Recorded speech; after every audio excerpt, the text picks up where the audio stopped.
Good morning from sunny South Africa, National Geographic. We are sitting a mere 15 feet away from a young female leopard. My name is Brent. I have my good friend and cameraman Brian and his hard-working thumb. Together, Brent and Brian are the killer bees. And we're hoping we're going to show you some killer things this morning. So we're with this young leopard. She's just over a year old. And at the moment, she's reclining on a termite mound. Now, if you want to ask us any questions, just do so on the feed below. And remember, this is 100% live. You're seeing this leopard at the same time as the killer bees, wherever you might be in the world. If you are going to ask a question, please let us know where you're watching from. It would be incredible to hear. Now, if you've been watching the Safari Live series on Nat Geo Wild, you would have met this exquisite creature before. Her name is Xongile, which means exquisitely beautiful, and she's just over a year old, and she's part of Djuma's royal family. Now, when I say the royal family, her mother is known as the Queen of Djuma. She is the dominant leopard in this area, and she is now waiting for her mother to return from hunting, and hopefully a successful hunt.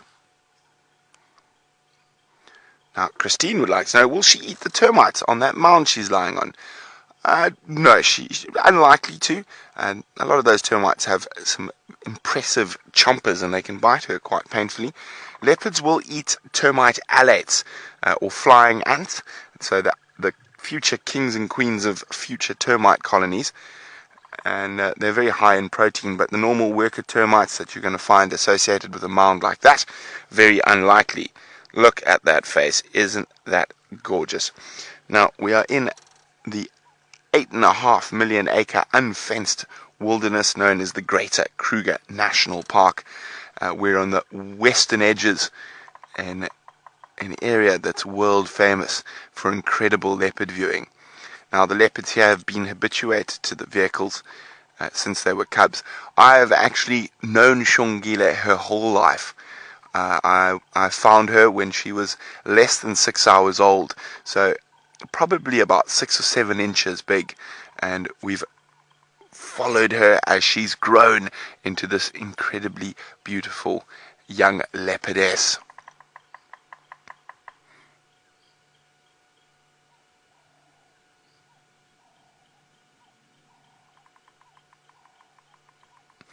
Hello, Rita in Pakistan. Rita would like to know, how does it feel to be so close to a leopard? Well, Rita, it is always an amazing thing. They are one of my favorite big cats, and we are so privileged to be able to follow the lives of these cats on a daily basis. And as I said, we've got on Sunday nights in the USA at Eastern Standard Time, Safari Live on Nat Geo Wild. But if you're not in the US, you can follow us every day for 6 hours on WildSafariLive.com, and it is an incredible experience to follow these cats. Now, I'm just going to try and move around a little bit because that one piece of the termite mound is obscuring her beautiful face.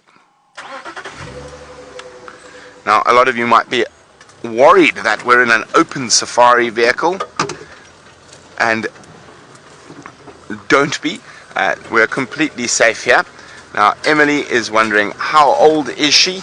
Emily, she's just over a year old. She turned 2 on the 2nd of February. Oh, turned 1, sorry. I apologize. I had 2 in my mind of the 2nd of February, but she turned 1 on the 2nd of February. How's that for you, Brian? There we go. Emily also wondering how much Xongile weighs. I would say she probably weighs about 60 pounds, Emily. So when she's an adult and fully grown, she'll probably weigh around 90 pounds. She's got a bit of growing to do. Look at that lovely light falling on her face. Malona is wondering whether leopards are sociable cats. Malona, they are not. The only time you generally see leopards together is a female with her young, or when they're mating. Once they are adults, and if they're not mating, they tend to spend 90% of their time alone. Of course, they do come into contact with other leopards from time to time, and sometimes it'll end up in a territorial battle, or sometimes they'll just pass like ships in the night.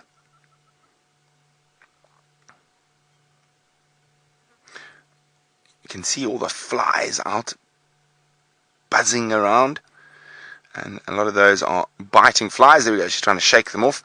Jolene's wondering, does she ever come up to me?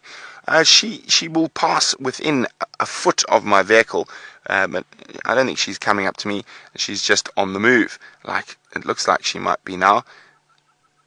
Oh no, I think she's just getting out of the sun, lying in the shade of the termite mound. Termite mounds are often used by leopards, and the reason they do that is it gives them a nice vantage point to see any potential threats or potential prey that might approach them.